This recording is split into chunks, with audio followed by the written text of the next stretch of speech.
Southern Tenerife, a favourite of many Europeans for a bit of winter sun. But is it all it's cracked up to be?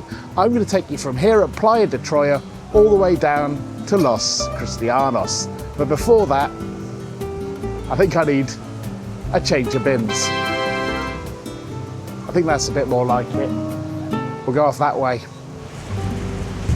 Well, to say it's windy, if you can't hear it on the microphone, I'd be very surprised. I'll probably have to turn a bit this way, but it is very, very windy. Have a look at the flag over there and the boat in the opposite direction. And obviously the waves as well.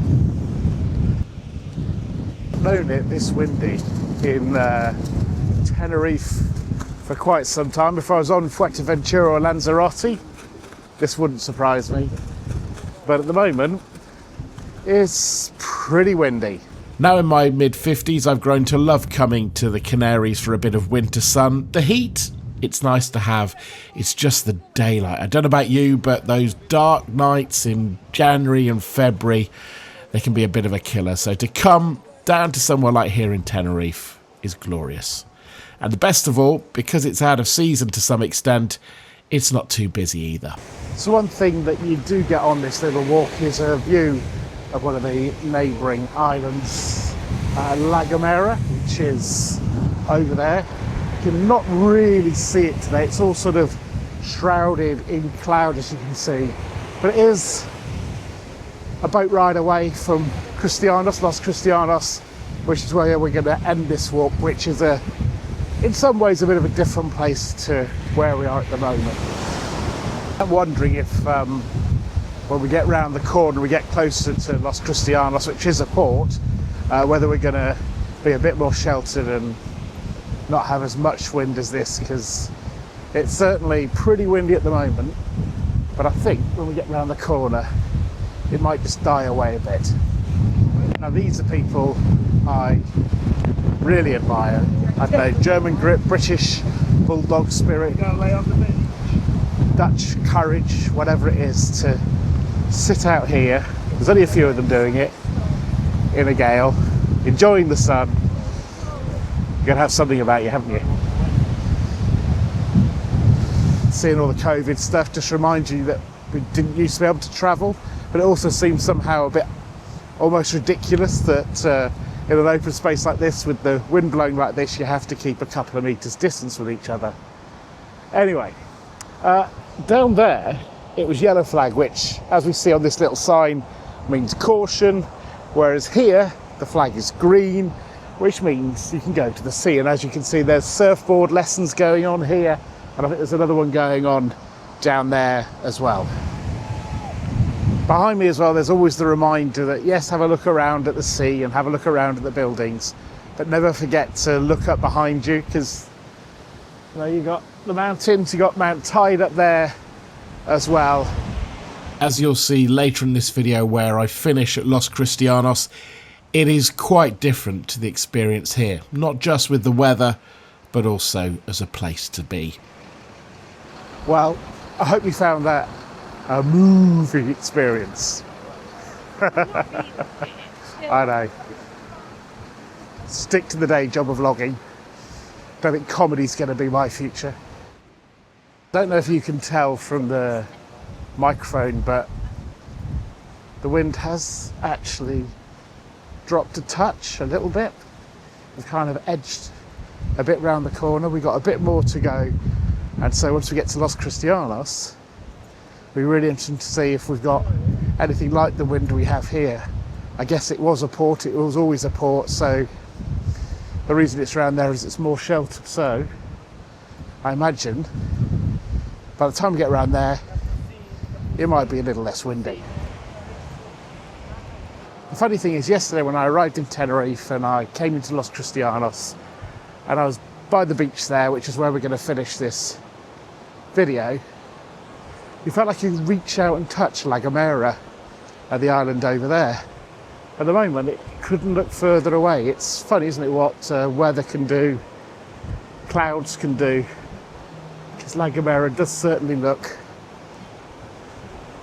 not as close as you think. I don't know if you can, number one, hear me, hopefully you can, but number two, if you can see over there the cloud and the rain in the cloud and the sun is making the cloud almost look like a rainbow cloud over there. I can see it with my eyes, but I'm not sure whether the camera will show you the same view. Next on this channel, I'm trading the most visited Canary Island, Tenerife, with the least visited of the main islands, El Hierro.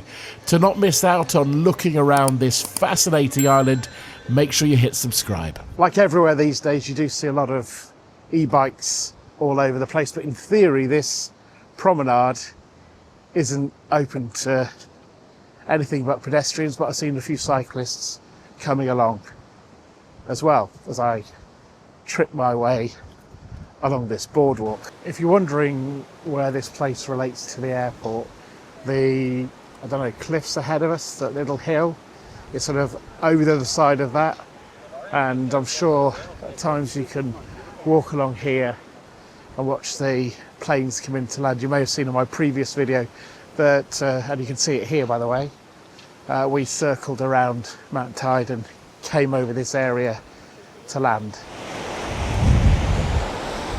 As beaches go, that one there is definitely a lot more secluded, a lot nicer sand, and as you can see, much busier. And the comparison, as I nearly fall over, the comparison to the other side of this breakwater is quite different.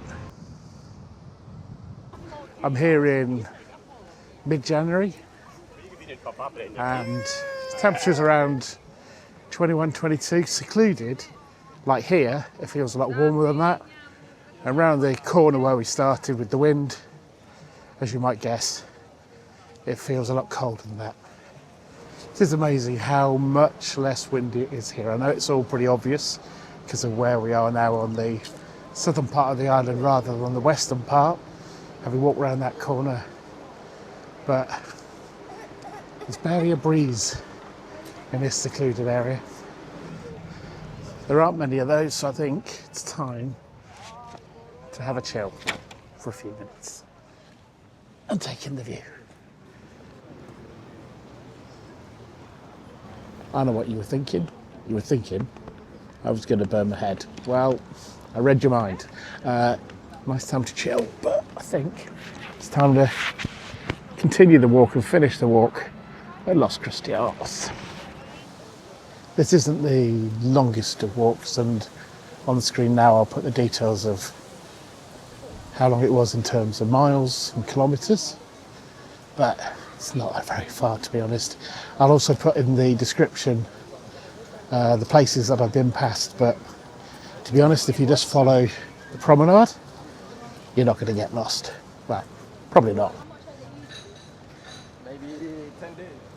One of the things you do get is people trying to sell you stuff, but I haven't found it too bad. Only 3 or 4 people have come up to me, and once you say no, they pretty much go away. So I don't think it's too much of a problem. You may have had a different experience. Let me know in the comments if you had here in Tenerife, but once you say no, I find people are just happy to leave you alone. You'd certainly do well also to go hungry here. There are hundreds of restaurants, tons of them, so I don't think that is going to be a problem for you when you're here. But we have another beach here. I don't think it looks quite as nice as the one round the corner. The names I'll put on the screen of every beach, but it's a lot bigger. But I think the other one looks probably a little nicer. If you look beyond the beach over there, you can just about make out one of the trimarans that is a ferry to go to one of the other islands, which we're going to be doing future videos on the channel, but that is pretty much not far from our end point, so we're not too far away from getting to the end of walking along this promenade. But this really is a very big beach. We'll walk round to the beach through that tunnel in a second, but first I'll have a little look at the port. After all, it's the reason why this is all here originally. This is as far as I'll come at the moment, but on future videos on this channel we'll be following that green line and going to La Gomera and also El Hierro. But let's head up now onto the harbour walls to see if we can get a better look at, I think there's at least one ferry in town at the moment. I suspect it might be sensible to take the hat off. Otherwise it's going to be flying out to sea at this rate. If you want somewhere quiet, there's no doubt this is somewhere quiet, apart from the wind, of course. Only about 7 or 8 of us have made the walk down here. I'm not sure how close we're going to get to see anything beyond a gate that I can see rapidly coming towards us, but it does give us the view back across Los Cristianos. So we do actually have a ferry in port. It's not the company we're going to be going on for the journeys later on the channel, but you can see it through these bars. As to the origins for Los Cristianos, I don't think it's too surprising when you can see fishing boats over there. Look, this was a fishing village founded in about the 16th century, and in terms of tourism it was the Scandinavians, those Swedes, those Norwegians, those Danes that found it as a place to come in the 1950s. And I have to say it feels as a place quite different to everything that we've walked through to get here. It feels, I think, slightly older, slightly more traditional, but I've quite enjoyed being here for the last 24 hours or so. We'll see what I think after another couple of days, but let's take a walk along to its main beach. The only thing I was wondering is, if you look at the flags behind me, you've got the European Union, you've got the Spanish flag, you've got, I assume, the Canary flag or the Tenerife flag, and then you've got the Scottish flag. Now, anyone any ideas why in particular there's a Scottish flag there, and actually further on near the ferries as well? In particular, I mean, you'd think, I don't know, Swedish or Norwegian, but in particular, why there's a Scottish flag is maybe the port owned by a Scottish company. If you do know, let me know in the comments. That has to be the award for the most pointless warning sign that you'll ever see. Got all the e-bikes everywhere, and yet there's a sign saying don't use them. And there's police down there, don't seem too bothered either. I'm not particularly bothered, but it just seems a little pointless to have the sign up. The road under which this tunnel passes will feature in a future video with some major hire car problems. As for the area as a whole, I love it for a bit of winter sun, and as you can see, the vibe, well, in January it's pretty relaxed. Los Cristianos, though, for me is a real gem. It's just something a bit different, a little bit more, dare I say, old-fashioned. Thanks to those of you who have replied about the flag. Others of you, if you haven't looked just yet, well, basically Tenerife and Scotland share the same patron saint, St Andrew, and the flag in terms of Tenerife was introduced in 1845 as a maritime registry flag. After that walk, I need one thing. I need a beer. While I enjoy that beer, you can enjoy more videos from my time in the Canaries in 2026. A link is on the screen now.